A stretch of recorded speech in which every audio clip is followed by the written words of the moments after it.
Oke guys, kita hari ini mau cari udang.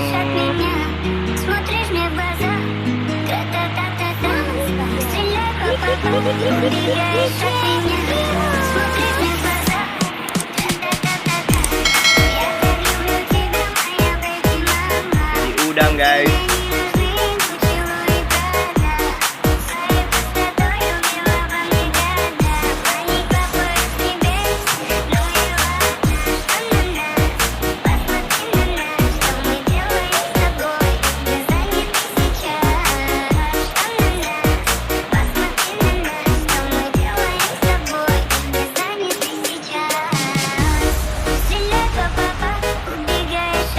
Udang di sungai guys.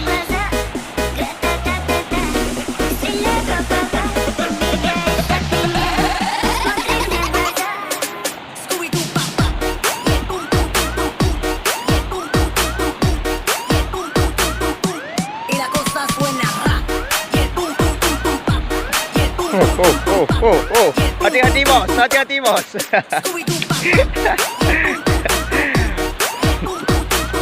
Arusnya terlalu tajam guys.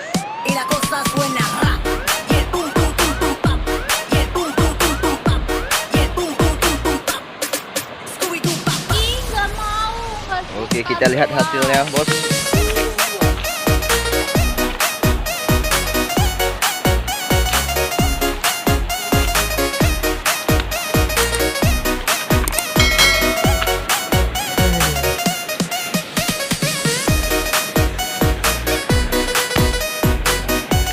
Ini dia guys.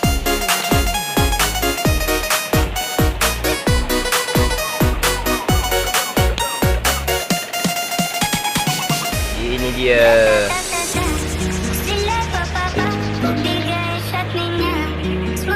Kita lihat hasilnya guys. Oke.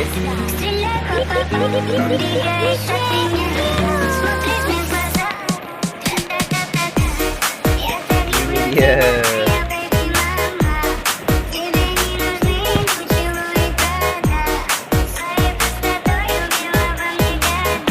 Lokasi kita cari udang guys.